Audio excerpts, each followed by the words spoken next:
சென்னையிலே இப்போ அடிக்கிற வெயிலுக்குங்க நீர் ஆகாரமாக ஏதாவது சாப்பிட்டா போதும் அப்படிங்கிற மாதிரி தான் தோணுது. சாப்பாடெலாம் எதுவுமே பெருசாக இறங்க மாட்டேங்குது. ஞாயிற்றுக்கிழமை காலையில் எங்கள் எல்லாருக்குமே பிடிச்ச கம்மங்கூழ் சாப்பாடு தான் செஞ்சுருந்தோம்.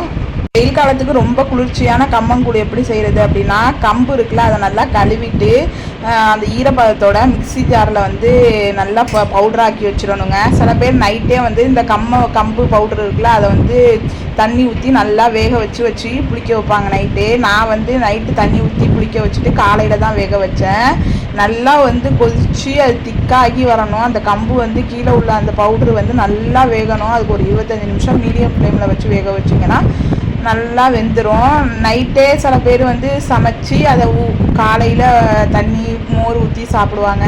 நாங்கள் நைட்டு வந்து அந்த பவுடரை மட்டும் ஊற வச்சுட்டு காலையில் வேக வச்சு ஒரு மணி நேரம் நல்லா ஆற விட்டு அதுக்கப்புறம் தயிர் தண்ணி எவ்வளோ வேணுமோ ஊற்றி நம்ம சாப்பிட்டுக்கலாம். சில பேர் சோறெல்லாம் போட்டு செய்வாங்க. நாங்கள் சோறு போட்டு செய்ய மாட்டோம், இப்படி தான் செய்வோம்.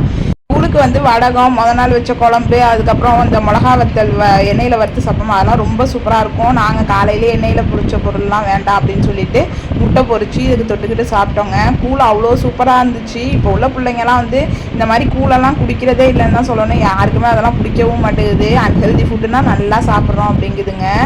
எப்படியாவது முடிஞ்ச அளவுக்கு நம்ம பிள்ளைங்களுக்குலாம் இதை கொடுத்து பழக்கிடுங்க. சின்ன பிள்ளையிலேருந்து கொடுத்தா தான் அதுங்களும் சாப்பிடுங்க. நடுவில் கொடுத்தோம்னா அதுங்களும் சாப்பிடாதுங்க. இதன் குட்டியெல்லாம் சின்ன பிள்ளையிலேருந்து இதெல்லாம் கொடுக்கறதுனால அதிகமாக இதை தான் வந்து விரும்பி சாப்பிடுவான். வந்து உடம்புக்கு அவ்வளோ நல்லது. கால்சியம் சத்தெல்லாம் அதிகமாக இருக்குது. கண்டிப்பாக எல்லாம் ட்ரை பண்ணுங்கள்.